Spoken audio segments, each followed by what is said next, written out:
es Él que nos ha permitido llegar hasta este momento, amén. Solo por su gracia, su favor y su misericordia.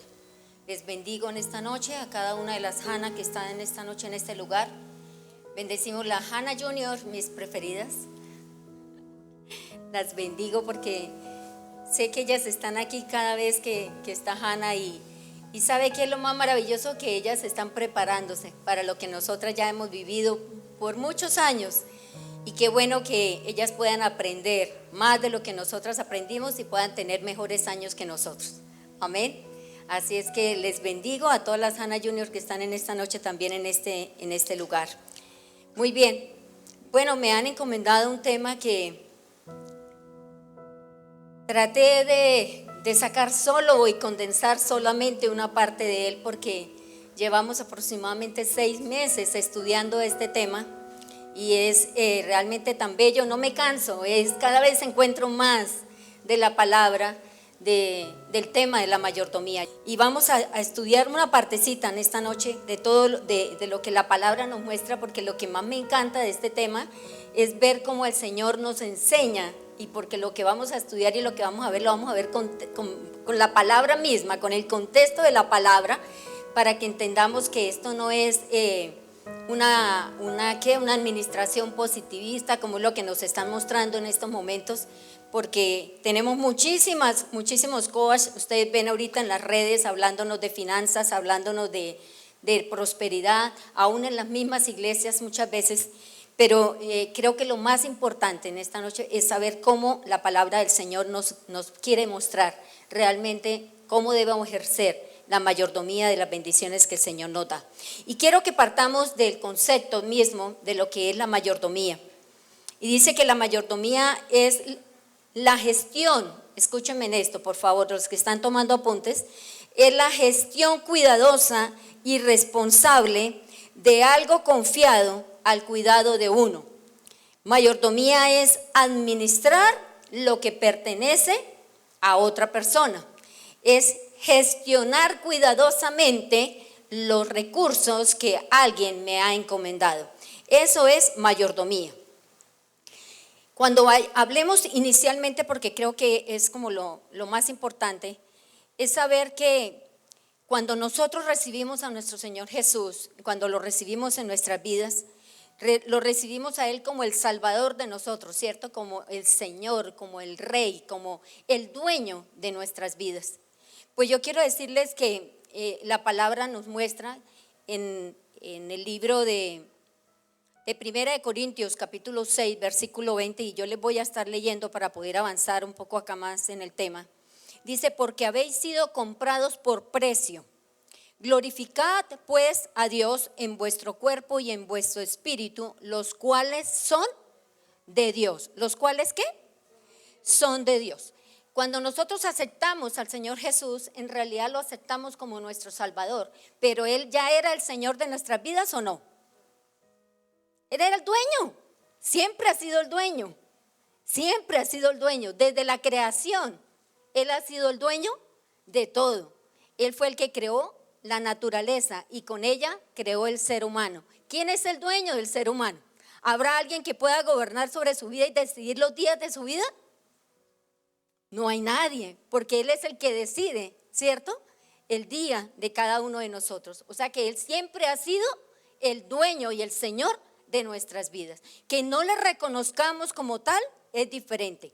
Que no aceptemos que Él es el Señor y el dueño de mi vida es algo diferente.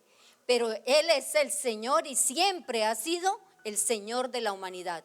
Siempre ha sido el Señor de la humanidad. Desafortunadamente, Satanás es el que gobierna en medio del mundo y él ha querido tomar potestad y señorío de la humanidad. Y por eso tenemos, y hay muchas personas todavía que no han podido en medio de esa oscuridad conocer al Señor. Pero Él es el Señor de toda la humanidad. Ahora, Él es, además del Señor, es mi Salvador, porque lo que dice la palabra es que Él me compró. ¿Y me compró con qué? Con precio de sangre.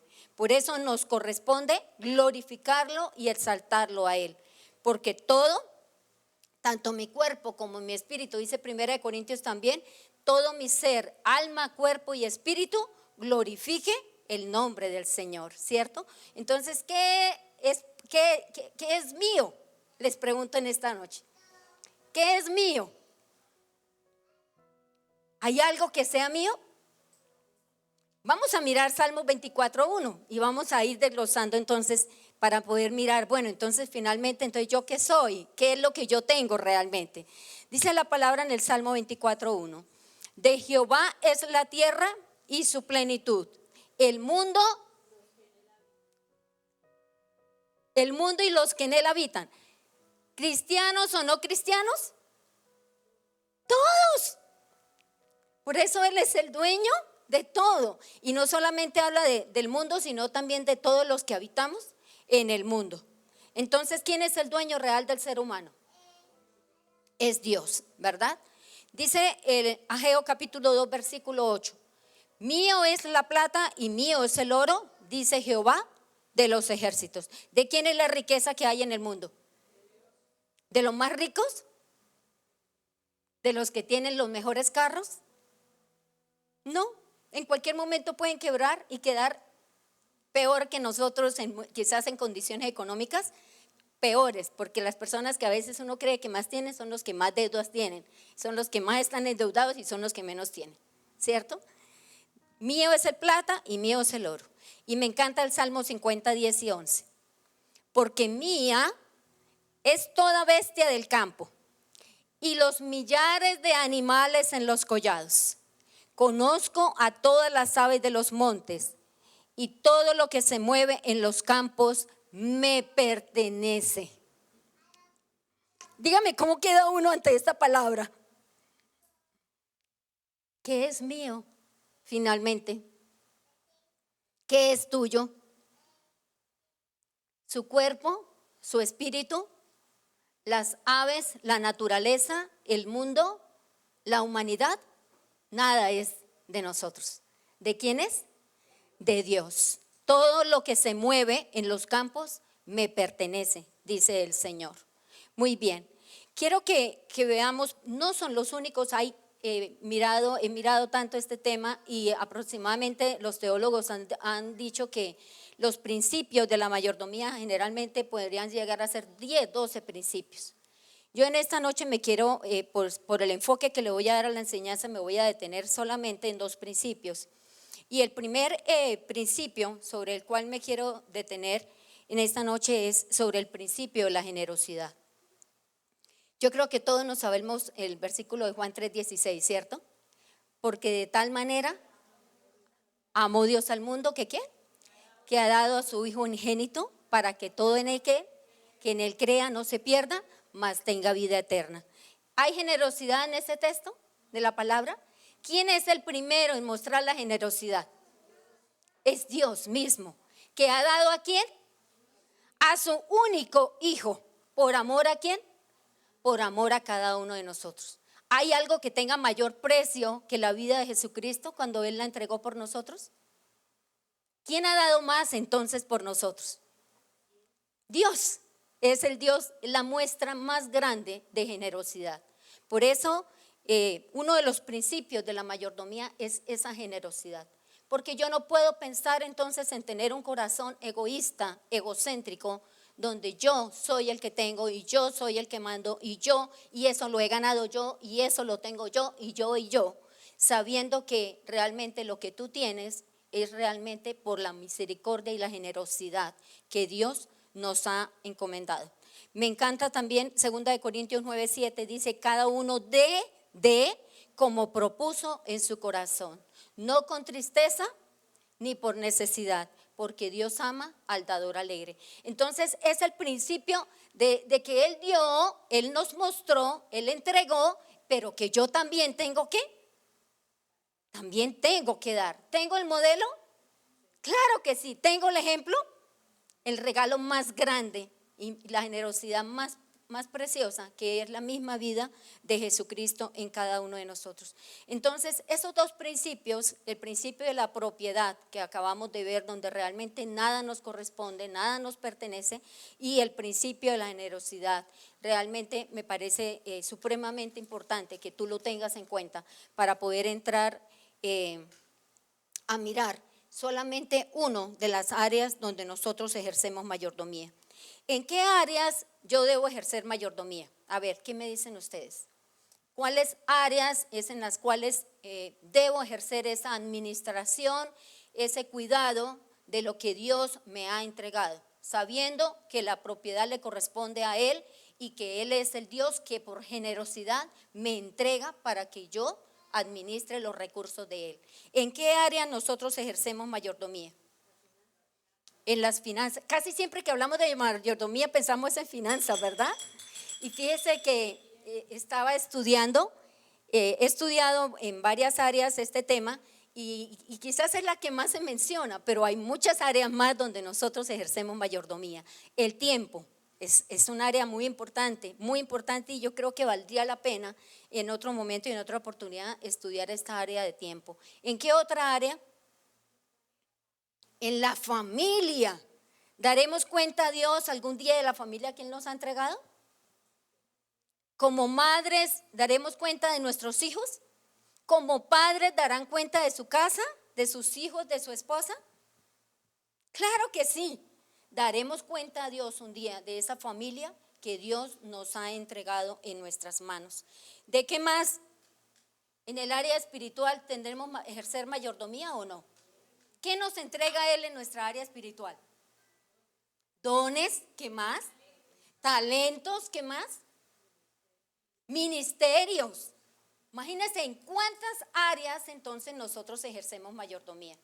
Esos dones que son por gracia, regalos de parte de Dios. Talentos que no son iguales que los dones porque los talentos son innatos, los talentos vienen en la genética, los talentos hablan de habilidad, ¿cierto? Habla de esa capacidad que tú tienes, la artística, la música, la administración, ¿qué más pudiéramos decir? El arte, ¿sí?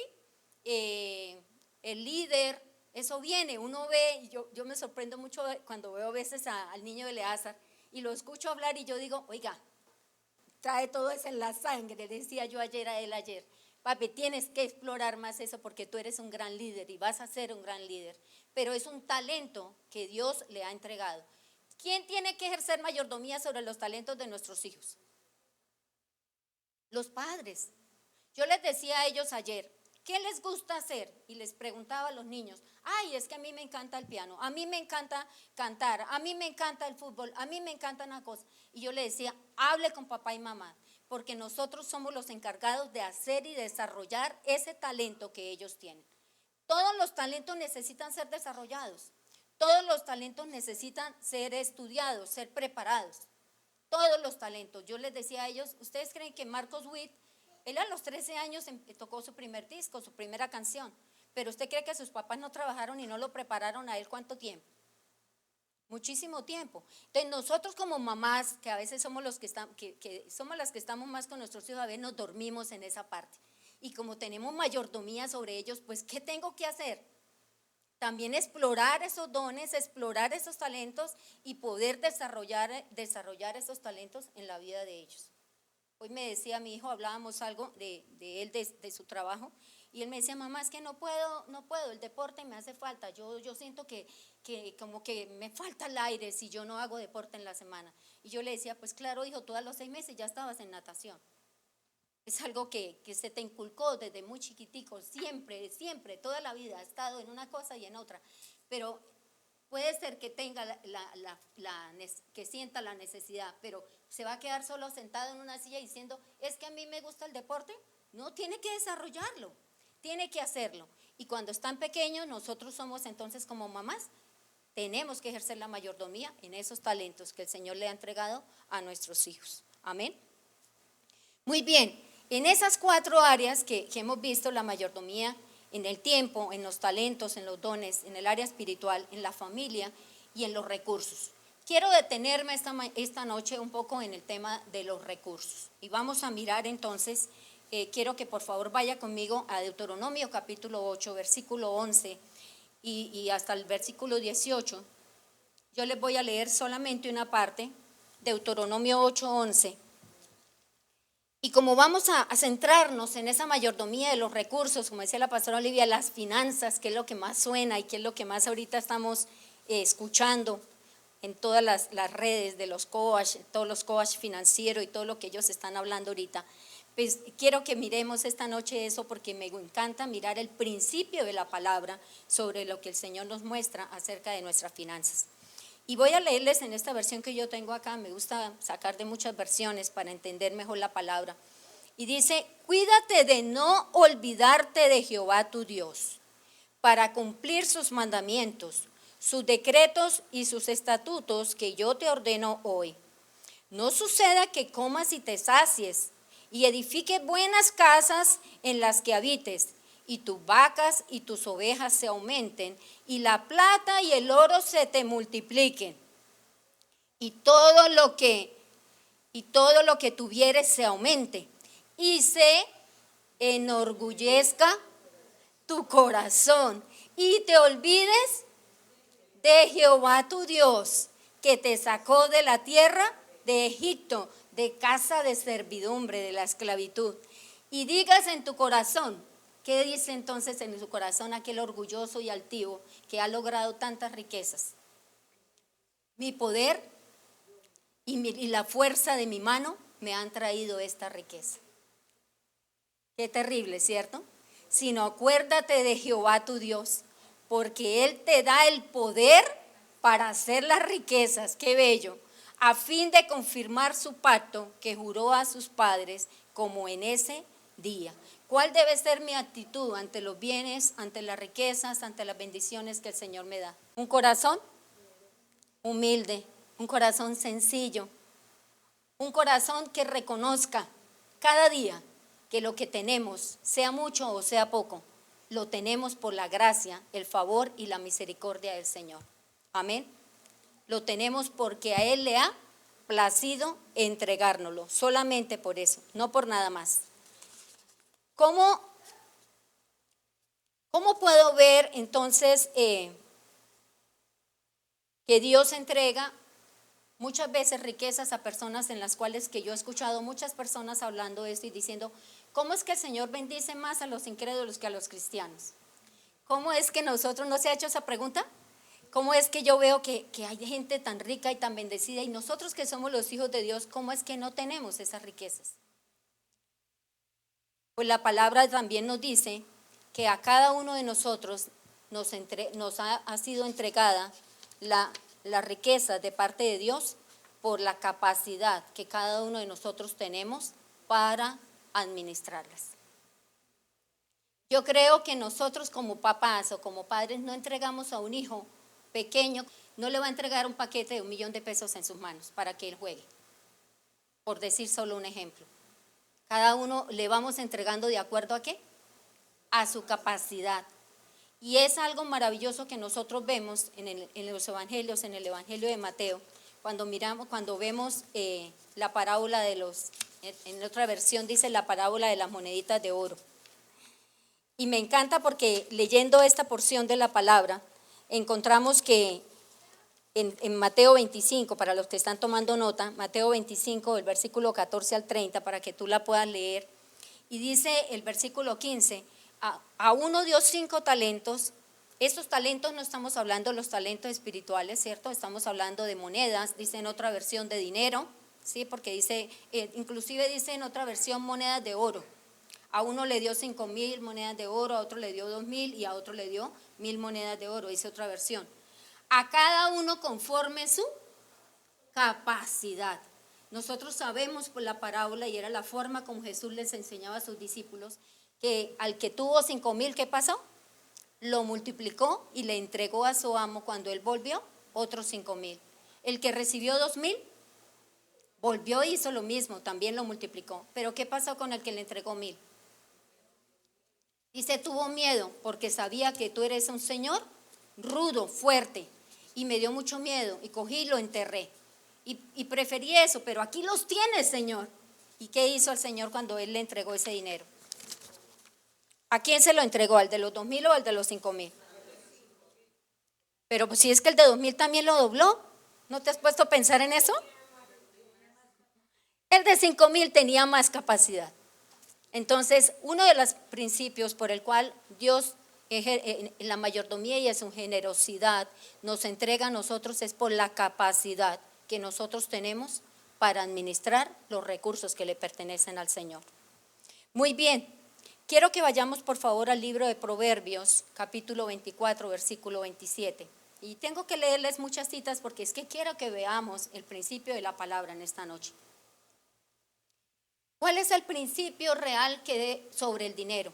¿Cuál es ese fundamento de lo que yo tengo que hacer o cuál es esa gestión que yo debo hacer sobre el dinero? Dice, y le voy a leer en la Nueva Traducción Viviente. Le voy a leer acá en muchas versiones porque quiero que entendamos bien la palabra en esta noche. Y dice Proverbios 24, 27.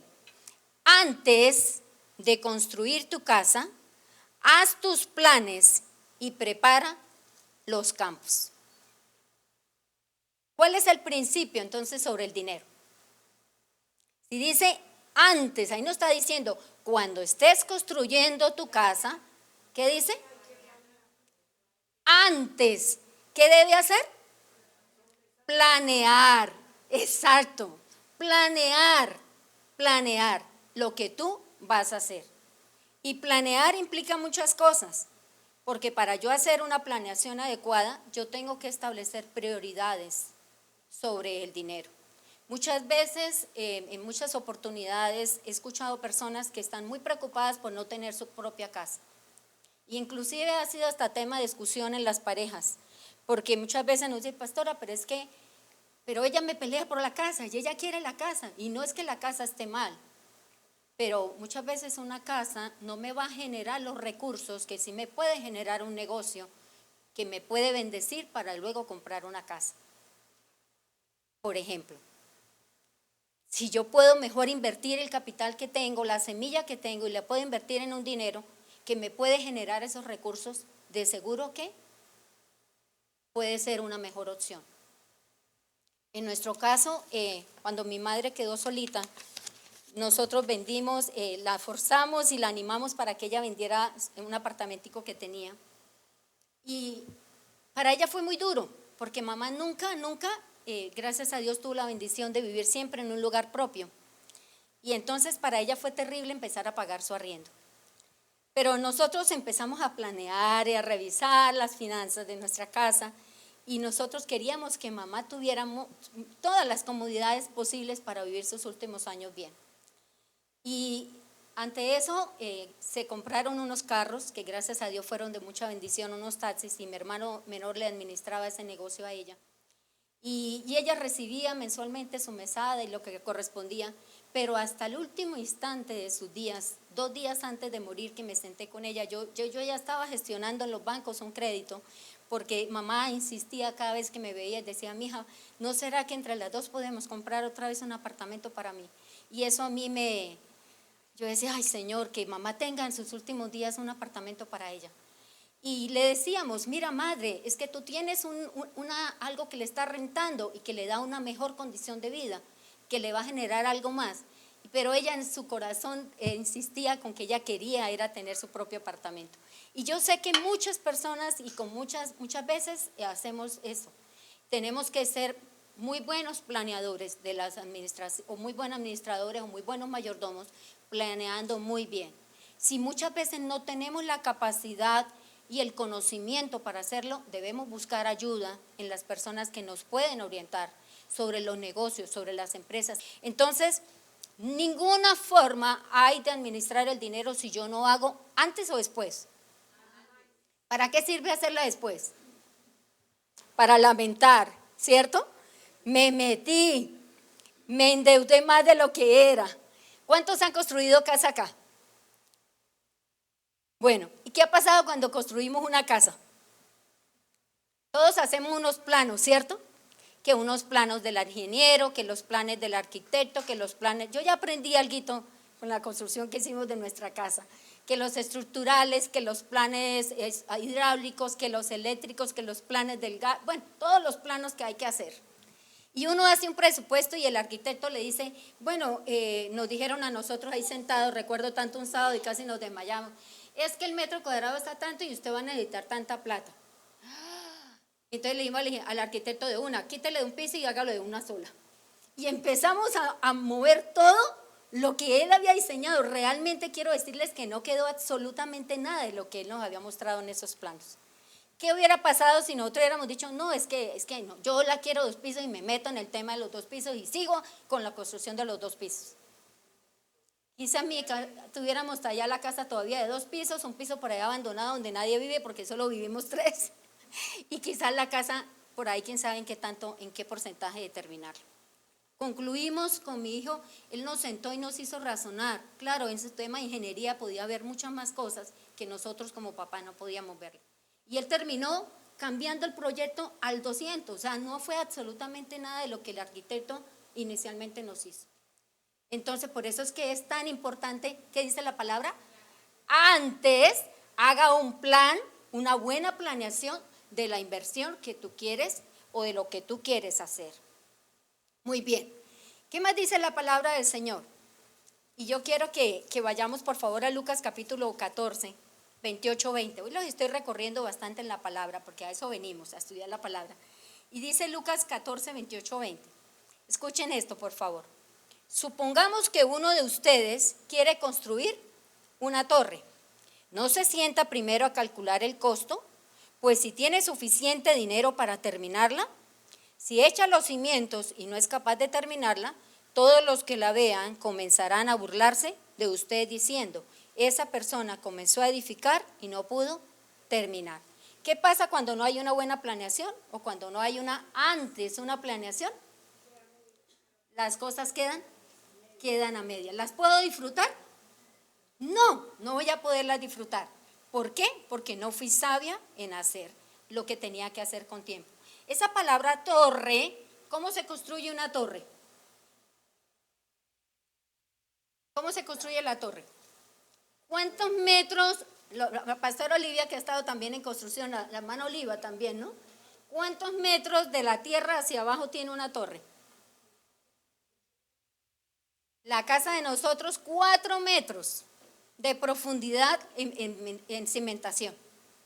Y uno decía, oiga, este señor es que va a construir un edificio. Decía, no, si ustedes no la hacen así, yo no le firmo los planos. Es que tienen que hacerlo así porque el estudio de suelos, porque dice, porque no sé qué más. Uno no lo sabe de eso, pero él tenía el conocimiento y dijo, tiene que hacerlo de esa forma. Fíjese que la cimentación, y aquí en esto es bien importante, esa cimentación es ese fundamento, es ese conocimiento que tú tienes que adquirir. Ese conocimiento que tú tienes que buscar para hacer una inversión correcta, para tomar una decisión correcta sobre lo que tú tienes que hacer en sus finanzas personales. ¿De dónde a dónde lo tiene que hacer? Desde la cimentación hasta que la termina. ¿Por qué? Porque los proyectos no pueden quedar inconclusos. Si yo le hago una buena planeación a las inversiones y a los proyectos y a las empresas y a los sueños que yo voy a plasmar en mi vida, tienen que terminar, tienen que quedar, no allá en la cimentación donde no se ve nada, tiene que quedar hasta donde terminamos la construcción de la torre. Muy bien, vamos a mirar entonces, como hay una planeación y cuando nosotros hablamos de planeación, ¿qué nos imaginamos entonces? ¿Cómo hago una planeación? ¿Cómo la puedo hacer? Hay un fundamento básico, ¿cómo se llama? Un presupuesto. Yo ya sé qué es lo que quiero, ¿cierto? Yo ya tengo el sueño, voy a construir, voy a montar esta empresa, voy a meter a mi hijo a la universidad, pero vamos a mirar cuál es ese sueño. Yo ya sé cuánto me cuesta, ya sé cómo voy a generar los recursos para que eso pueda llegar al fin. Entonces necesito hacer un presupuesto. Y yo quiero que cierre tus ojitos ahí donde está, porque no quiero que nadie la mire, yo solo la voy a mirar. Y cierre tus ojitos y me diga, levante su manita, el que maneja un presupuesto en su casa. La familia que tiene realmente un presupuesto en su casa.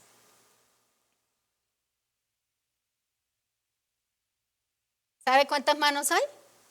Abran los ojitos. 2. ¿Cuántas familias tenemos aquí representadas? Más de 20. ¿Y cuántas hay? 2. ¿Qué quiere decir eso? Nosotros no nos hemos tomado la tarea de hacer esa planeación que la misma palabra nos está diciendo que tenemos que hacerla. Entonces, ¿qué dice la Biblia de ese presupuesto? ¿Será que allá la contadora, esa que yo vivo entre números y vivo entre presupuestos y vivo en todo esto? Y uno realmente se sorprende de ver los resultados de los presupuestos, pero sorprendido es sorprendido. Así tenga la experiencia que tenga, muchas veces nos quedamos realmente atónitos de ver cómo muchas veces soñamos en tan grande y cuando terminamos presupuesto nos pasa lo que nos pasó a nosotros con la casa de 2 pisos. Nos quedamos en una sola casa de 1 piso, porque realmente es tan importante para nosotros saber realmente hasta dónde podemos llegar. Ahora yo les hago otra pregunta. Cierren los ojitos también para que no nadie la vea, para que nadie sepa. ¿Quién de ustedes es administrador de las finanzas de su casa?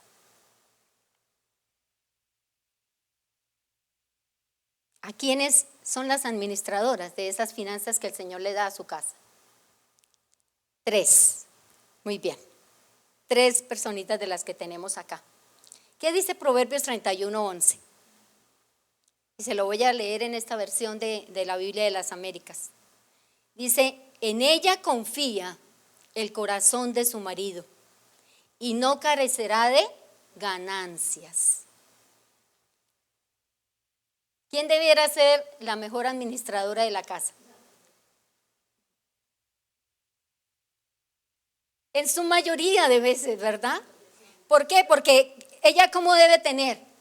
El corazón del esposo debe tener tal confianza y usted debe generarle y yo tal confianza en nuestros esposos que ellos puedan decir, aquí está mi vida, aquí está mi amor, tome. Si bien es cierto que nunca se lo va a dar todo, porque obviamente ellos necesitan sus recursos propios, pero aquí está. ¿Para qué?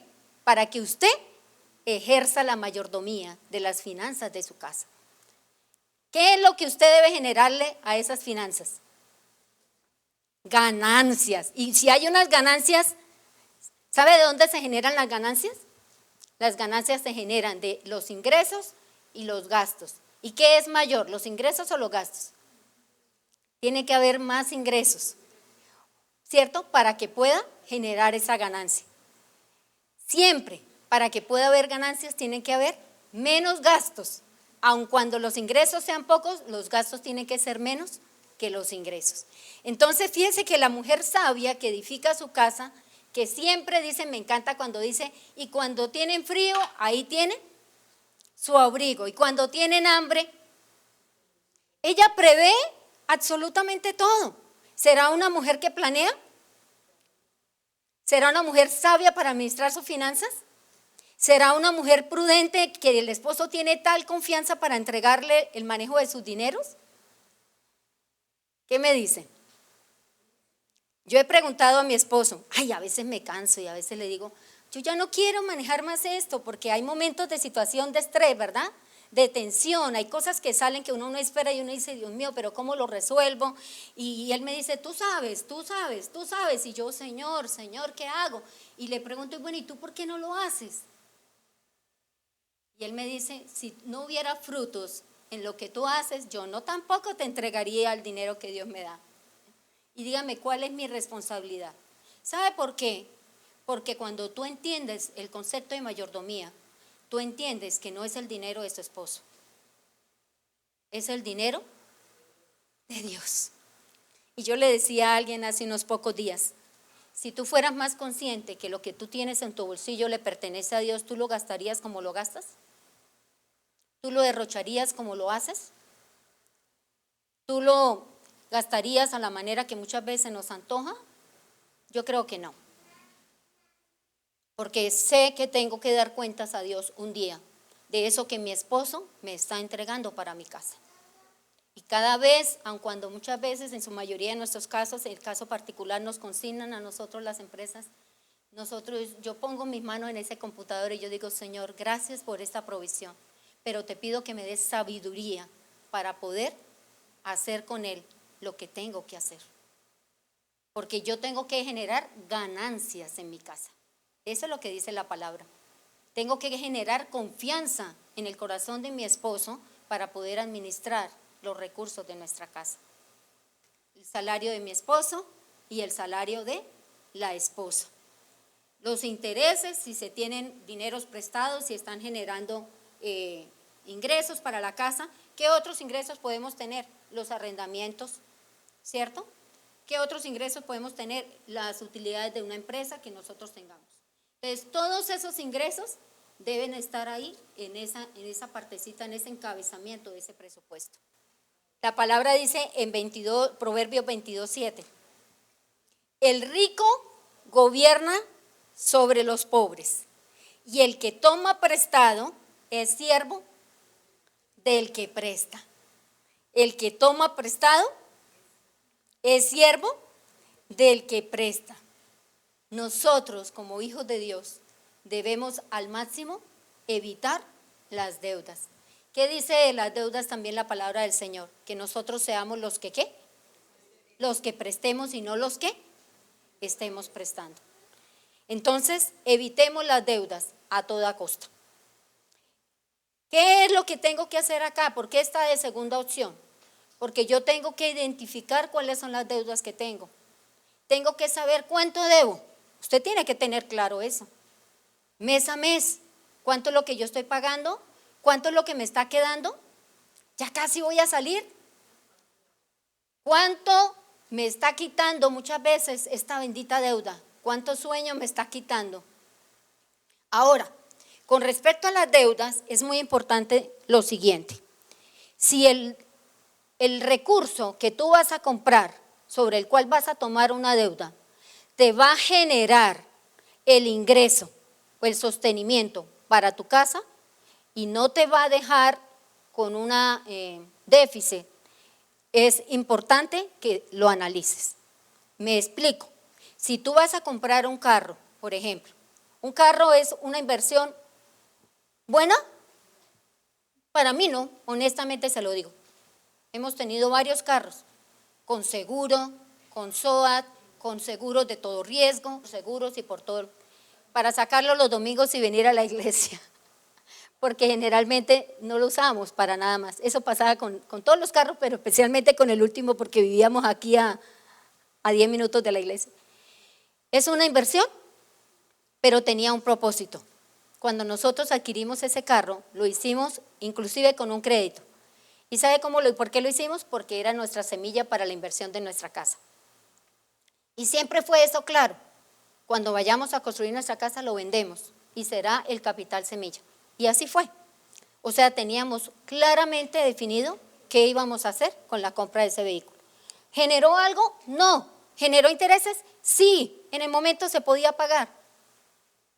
Pero después iba a venir un compromiso grande que era la casa y ya no íbamos a poder adquirir ninguna otra deuda. ¿Qué pasa si yo compro, por el contrario, un carro que me va a generar un ingreso en el servicio de transporte? Vale la pena, ¿cierto? Lo pienso. Bueno, ¿cuánto es lo que me va a generar? ¿Será que lo que me genera me alcanza perfectamente para pagar la cuota y me va a quedar para el sostenimiento de mi casa? Entonces es una deuda por una inversión, que es algo totalmente diferente. Y yo tendré entonces que analizar si la tomo o no la tomo. Muy bien. ¿Qué más sigue ahí con respecto a las deudas? Bueno, las deudas, aquí hay algo que también es muy importante, las tarjeticas de crédito. Mira, yo duré como 5 años sin tarjeta de crédito. Hasta cuando mi esposo empezó a viajar y yo dije, no papi, ahora sí definitivamente necesito que me la saque, porque se iba y yo quedaba dependiendo de la tarjeta de mis hijos y yo yo no quiero tarjeta porque no quiero endeudarme. Y es que muchas veces el plástico, la tarjeta, yo escuché una vez una enseñanza del pastor José que a mí me dejó muy clara esa definición. Y él dijo, hemos perdido tanto la fe los cristianos que ya ni siquiera le pedimos a Dios por la economía de nuestra casa, porque la fácil es las tarjetas, el crédito que llega y usted no necesita ingresos, la facilidad de los bancos de que te están llamando todos los días para que usted renegocie sus deudas, para que pueda extender sus créditos 5 años, 10 años y mantenga los bancos, que son las empresas que más generan utilidades en el país. Entonces, somos a veces demasiado subjetivos Y mire, a usted no le ha pasado, a mí me pasó y por eso entregué la tarjeta. Muchas veces regalé ropa que ni siquiera nunca estrené. Porque me iba para el Éxito y mi hermana me llamaba, mira, salió en el Éxito el aniversario, la mega prima. Y nos íbamos para el Éxito y todo le sirve a usted. La olla que ya está sin la tapa, ay, eso ya, compremos una que sí tenga tapa. ¿Cierto? Los zapatos, me faltan los rosados y los verdes y los azules, compremos esos que nos hacen falta. Y resultamos comprando cosas innecesarias. Y eso me llegó un día a tomar la decisión. El día que desocupé mi closet, dije hasta aquí. Rompí ese día la tarjeta y nunca más. Duré 5 años sin tarjeta. Hasta ahora y ni siquiera es mía, es una tarjeta amparada. Con eso les digo todo. Pero es que debemos ser en eso demasiado cuidadosos. ¿Es mala la tarjeta? No, señor. La tarjeta no es mala. El problema es que yo no sea un buen mayordomo de esa tarjeta y la use inadecuadamente. Ahora que mi hijo está haciendo sus propios mercados y yo le decía a él, papi, ¿tú a cuánto tiempo estás pasando tu mercado? No, mami, a una sola cuota. Ah, ok, muy bien. Porque yo le digo a él, y yo tengo un principio claro en nuestra casa, si yo compro un mercado y lo voy a gastar en un mes, yo tengo que comprar lo que puedo comprar para el mes, lo que puedo gastar para el mes. Pero si yo compro un mercado y lo difiero a 6 meses, ¿qué pasa al cabo de los 6 meses? Al cabo de los 15 días usted ya no tiene mercado y ya le tocó ir a tomar otra deuda y gastar otra vez y vuelve otra vez y a 6 meses. ¿Y qué ocurre? Usted resulta endeudado cuando usted ni siquiera ya se está dando cuenta. Si el presupuesto de mi casa de mercado, por decir algo, son 200, son 300, son 500, lo que sea, y yo siempre los paso a una sola cuota. Es un sistema sencillo para nosotros de poder no tener que tener dinero en las manos. Es el funcionamiento realmente de la tarjeta. De una emergencia, de una necesidad, de un anticipo por algo, una calamidad, por algo que realmente no puedo solucionar de otra forma. Pero ¿sabe cuáles son los intereses más altos que estamos pagando en este momento? Las tarjetas de crédito. Mira, desde el año 95 el interés de las tarjetas de crédito no llegaban al 44.5%. ¿Usted sabe qué es eso? ¿Usted sabe cuánto le están cobrando de interés mensualmente en su tarjeta? ¿Usted se ha sentado y ha mirado sus extractos? ¿Usted se ha sentado y ha mirado las tasas de los créditos en este momento en cuánto están? Nosotros estábamos sacando crédito hipotecario al 0.6 al 0.7 mensual. ¿Y saben cuánto están en este momento? El 1.7, y si lo consigue barato lo consigue al 1.5, un crédito hipotecario, que además de eso tiene un costo de seguros. Entonces, yo creo que lo que nos ha hecho falta un poquito es como sentarnos y revisar esos detalles. Tuve una gerente financiera siendo gerente de la Avícola hace unos años atrás y aprendí algo tan importante de ella. Alguna vez, estando analizando con ellas el presupuesto de la dependencia que yo manejaba, recuerdo tanto, estoy hablando de hace 19 años, y pues 10,000 pesos para mí en ese momento quizás era muy poco, no sé, yo manejaba mucho dinero en esa empresa, pero muchísimo con esa cantidad de ventas que ellos tenían. Y un día le dije, doctora Marcela, ¿pero qué son 10,000 pesos? Y eso fue terrible para ella. Me dijo, venga para acá. Se me sienta aquí un momentico y vamos a revisar el presupuesto. Y me hizo sentar un día completo a revisar el presupuesto. ¿Y sabe qué concluí con eso? Y ella me dijo, Martica, no son 10,000, son 120,000. Y yo le dije, doctora, son 10,000. Me dijo, no señora, de 10,000 en 10,000, por los 12 meses del año, son 120,000. Eso a mí me quedó en mis entrañas. Y yo les digo muchas veces a mis hijos, ay mami, ¿para qué te afanas tanto por el descuento del mercado de este mes? Y yo le digo, mi amor, de 60,000 y 70,000, yo hago un mercado gratis en el año con los descuentos del supermercado. Pues si son 11 meses por 60,000 son 660,000, pues ese es el mercado de un mes.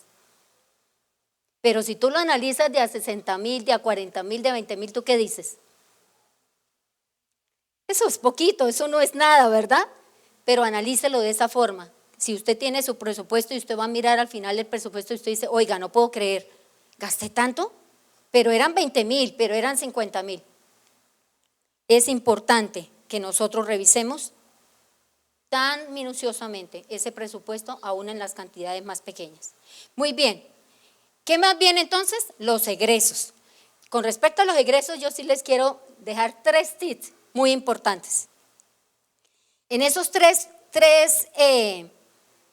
principios de sus gastos, usted tiene que tener en cuenta estos 3 conceptos. El primero, la necesidad. El segundo concepto, el deseo. Y el tercer concepto, el gusto. Necesidad, deseo y gusto. ¿Qué es la necesidad? Son aquellos elementos sin los cuales no es posible la supervivencia. O sea que estoy hablando de supervivencia. ¿Cuáles serían? Ustedes alcanzan a leer ahí. Servicios, ¿qué más? Bueno, salud también tenemos ahí, ¿cierto? También es importante. Servicios públicos, los impuestos de la casa. ¿Qué pasa si no pago los impuestos? Me quitan la casita. ¿Qué pasa si no pago el impuesto del carro? También me embargan la casita por el carro. El mantenimiento, si tengo la casa que se me está cayendo el techo y se me está metiendo el agua. ¿Esos son necesidades o no son necesidades? Claro que son necesidades. ¿Y el deseo entonces qué es? Escuchen por favor. Es un anhelo, el impulso de saciar un gusto, la consecuencia de una emoción. No es indispensable para vivir. ¿Quién me puede decir qué es un ejemplo de un deseo? Un deseo puede ser un viaje, ¿cierto? Muy bien, ¿lo necesito para sobrevivir? No. ¿Puede ser consecuencia de una emoción? Sí. ¿Puede impulsar a saciar un gusto? Claro que sí. ¿Es un anhelo? Claro que sí. Un viaje. Perfecto, mi hermana. ¿Qué es un gusto entonces? Las cosas que quiero alcanzar para sentirnos mejor no son esenciales para vivir. Entonces, yo deseo un viaje. He hecho mi presupuesto. ¿Es malo viajar? No, pero si tengo deudas, si estoy debiéndole a la tarjeta, si estoy debiéndole al banco un crédito hipotecario, ¿será bien que me vaya a viajar? Mira, tenemos un principio en nuestra casa. No estoy hablando de que sea el principio, lo digo por nuestra casa. Nosotros tenemos por costumbre en nuestro presupuesto las vacaciones. Durante los 5 años que soñamos con construir nuestra casa no hubo vacaciones, no he dicho, no ha habido. Pero nos ha tocado dejarlas de un lado porque o queríamos vacaciones o queríamos casa. ¿Cuánto cuesta salir 4 personas? Así sea a la Costica, a la Santa Martica. ¿Cuánto nos cuesta? Barato, 5 millones. Y eso yéndonos en bus y comiendo y estando en un hotel, sencillo, ¿cierto? Entonces, ¿a ustedes les parece, y he escuchado y he hablado de esto con muchas parejas muchas veces, que por esa satisfacción de ese deseo, yo vaya y pase mi tarjeta, me endeude, me vaya a disfrutar esas vacaciones, me llegue aquí quemada y tostada de la costa y con ese vestido chévere mostrando ese bronceado y que, ay, qué chévere estuvo en la costa, qué chévere, y llega la tarjeta al siguiente mes? ¿Dónde le quedó la felicidad? Y la peladura de la espalda le quedó doliendo más. Lo único que le quedó fue la peladura de la espalda. ¿Por qué?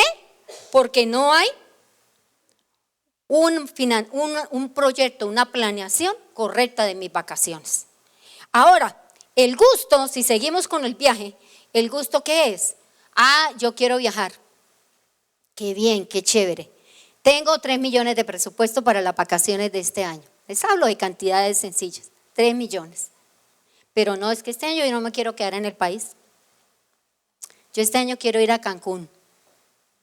Que a propósito queremos ir a Cancún. Yo quiero ir a Cancún. ¿Cuánto costará ir a Cancún? Ese es el gusto. ¿Puedo salir a vacaciones? Sí, pero es que tiene que ser Cancún. Pues si mi presupuesto no me da sino para ir a Santa Marta, me voy para el eje cafetero. Exacto. Entonces fíjese que en esa razón tiene de decir que el gusto es algo que quiero alcanzar para sentirme mejor. ¿Sí ves? Es un engaño, es una mentira de nosotros mismos. No es esencial. Es importante las vacaciones para nosotros como familia, sí, siempre lo hemos establecido así.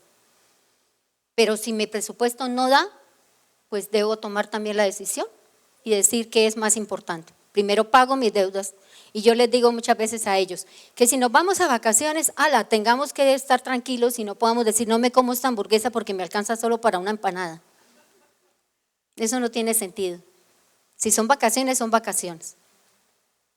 Que usted vaya en tranquilidad, en paz. En paz me acostaré aquí en este hotel porque sé que puedo estar confiado que ya pagué mis vacaciones. Eso es. Entonces, ¿qué es la prioridad sobre nuestros egresos, sobre nuestros gastos? Mirar la necesidad. Y después de la necesidad, el gusto. Y después del gusto, el deseo. Y aquí hay cosas más cercanas como las vacaciones, muchas veces la educación de nuestros hijos, muchas veces el vestido de nuestros hijos. Muchas veces ellos no requieren unos tenis de 300,000, pero nosotros sí. Queremos verle a ellos puestos los tenis de 300 y no importa pasar la tarjeta o nos endeudamos, porque es que mi hijo tiene que andar en los mejores Reebok. Porque nosotros somos los que los hacemos, los engañamos a ellos. Y ya llega el momento en que un niño de 4 años ya te dice, no me pongo esos zapatos si no son el Fila, el Reebok, ¿cierto? Porque esto también ha hecho el internet, esa influencia sobre ellos. Muy bien, tenemos claro ese cuerpo que es como el centro, ¿cierto? Es como el cuerpo del presupuesto. Necesidad, deseo y gusto. Y viene una cuarta parte que sigue ahí que se llama ahorro. ¿Cuántos de nosotros tenemos ahorro en nuestro presupuesto? ¿Cuántos tenemos la cultura del ahorro? ¿Qué dice la palabra del Señor? Mira que la palabra nos enseña sobre el ahorro. Ahora pues, y estamos hablando de José, cuando estaba interpretando el sueño del faraón. Busque faraón un hombre prudente y sabio. Escuchen eso, un hombre prudente y sabio, y póngalo sobre la tierra de Egipto. Haga esto, faraón, nombre intendente sobre el país y exija 1/5 de la producción de la tierra de Egipto en los 7 años de abundancia. Y que ellos recojan todos los víveres de esos años buenos que vienen y almacenen en las ciudades el grano para alimento bajo la autoridad de faraón y que lo protejan. Y que los víveres sean una reserva. ¿Eso cómo se llama? Ahorro para el país durante los 7 años de hambre que ocurrirán en la tierra de Egipto a fin de que el país no perezca de hambre. Dice Proverbios 21:20 y termino con esto. En la casa del sabio hay riquezas y perfumes, pero el necio gasta todo lo que tiene. Ese versículo tienen que llevárselo. Proverbios 21:20, en la versión Dios habla hoy. En la casa del sabio hay riquezas y perfumes, pero el necio gasta todo lo que tiene. ¿Para qué sirve el ahorro? Para los tiempos difíciles, ¿cierto? Esa palabra yo resalté aquí. Es prudente, es sabio hacer el ahorro. Pero aquí ahí dice, exija 1/5 de la producción. ¿1/5 qué porcentaje es? 20%, ¿cierto? Claro, el 20%, la quinta parte, estamos hablando del 20%. ¿Cuánto debiera ser el ahorro? ¿Sabe cuánto debiera ser el ahorro de un presupuesto? El 30% de sus ingresos. ¿Sabe cuánto requiere una persona? ¿Cuánto mínimo se desea y se anhela? Y es el ideal de una persona que se queda sin trabajo, que tenga el sostenimiento de ¿cuántos meses? Mínimamente 3 meses. Así es que si usted se gana 3 millones de pesos, usted debiera tener mínimamente 9 millones de pesos para que usted tranquilamente pueda vivir esos 3 meses buscando un buen trabajo y no tenga que regalar su trabajo porque me toca ir a pagar el arriendo y no tengo ahora con qué. Si usted tiene la reserva, si usted tiene el ahorro, no va a tener ningún inconveniente. ¿Es de sabios hacer el ahorro? Que esa reserva, ¿ellos qué hicieron con la reserva? ¿La dejaron en la casa de cada uno o la llevaron al faraón? ¿Por qué sería? Para que no la gastaran, para minimizar el riesgo. Mire, ¿sabe qué? Lo que menos usted debe hacer es dejar el ahorro en el bolsillo suyo. Usted tiene el billetico de 100,000 por allá guardadito, ahora que tenemos los billeticos de 100,000, y lo saca porque dice, caramba, me tocó pagar el gas y no hubo más, me tocó sacarlo. ¿Cuánto le duró el billete? ¿Cuánto se demoró ahorrándolo? ¿Y cuánto se demoró gastándolo? Quiero terminar con algo que es bien importante. Ustedes vieron ahí en la parte de los egresos como primera opción los diezmos y las ofrendas.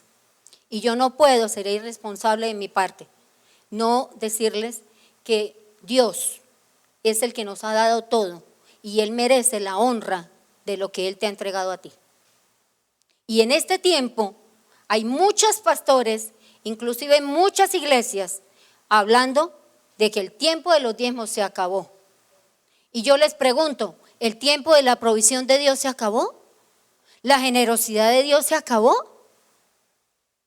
Yo pienso que si las personas que dicen que el diezmo era del Antiguo Testamento, entonces, ¿en qué quedó el sacrificio de la cruz? Porque es la muestra más grande de la generosidad de Dios para nosotros. ¿Es que Él no te ha dado nada? ¿Es que no es suficiente el precio que Él pagó por ti y por mí? La cantidad de dinero que tú des al Señor no es lo que Él está mirando de ti. Lo que Él está mirando es que tú tengas un corazón generoso. Inclusive generosidad no es dar nuestros diezmos, porque eso es obediencia. Para mí eso no es generosidad. Generosidad es un don, ¿sí sabían eso? Un don del Espíritu Santo. Y el año pasado en el ayuno de los 21 días, mirando los dones, y yo dije, voy a ver cuál voy a pedir este año. Y orando un día, el Señor puso en mi corazón, debes pedir el don de generosidad. Y le dije al Señor, ¿y cómo lo voy a hacer? Y Dios empezó de una manera tan hermosa a enseñarme. Y un día cualquiera de las cosas que el Señor puso en mi corazón, el Señor me puso a bendecir a una persona con un dinero. Y yo decía, Señor, esa persona no necesita ese dinero. Pero bueno, lo voy a hacer. Y llamé y le pedí la cuenta a esa persona y le dije a mi esposo, el Señor pone eso en mi corazón, ¿lo podemos hacer? Y él dijo, bueno. La llamamos, le pedimos la cuenta y mira, lloramos después, porque uno creía que no tenía necesidad, pero ella estaba viviendo en un lugar donde no tenía ni siquiera un techo, porque había llegado un derrumbe y le había acabado su casa. Y en ese momento Dios puso eso en mi corazón. Lo hicimos y pasó como un mesecito. Y alguien un día me llama y me dice, Martica, en una madrugada orando, no lo puedo olvidar.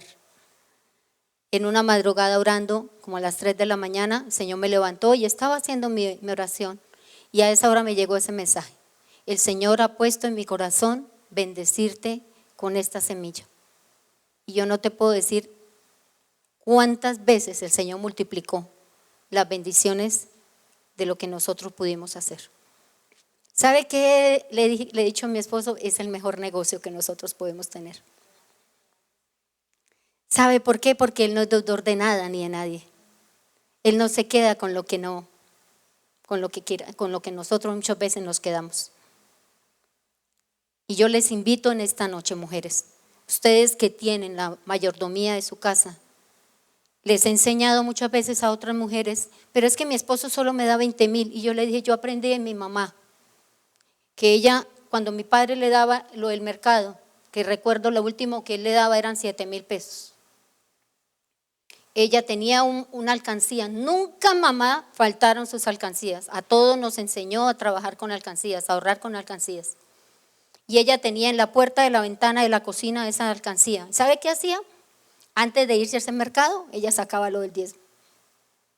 Cogía y sacaba el diezmo, cambiaba sus monedas, la tenía moneda, inclusive después eran billetes, y cogía y lo echaba ya en ese tarro. Y con lo que le quedaba, ella se iba y hacía el mercado. Y ella tenía tienda, pero a todos nos enseñó a dar. Cada uno teníamos una cotica en nuestra casa, hasta el día que ellos fallecieron. Cada uno teníamos que hacerlo. Y mi madre, le he contado muchas veces a ustedes, nos enseñó desde que teníamos, yo recuerdo mi niñez 6 años, y ella iba a la iglesia los domingos en la tarde, y éramos 6 hermanos, 7 hermanos con David, que el chiquitín, y ella cogía los 7 sobres y los metía en la Biblia. Y el domingo antes de salir nosotros para la iglesia, el domingo en la mañana salíamos y ella lo primero que nos preguntaba, ¿dónde está la Biblia y dónde está el sobre? Porque un día de la semana, la lonchera que ella nos daba para el colegio, lo que nos daba para la lonchera, un día teníamos que guardar para poner en el sobre en nuestros tiempos. Hoy digo, Señor, gracias por esa mamá que fue tan sabia para enseñarnos a nosotros la honra al Señor.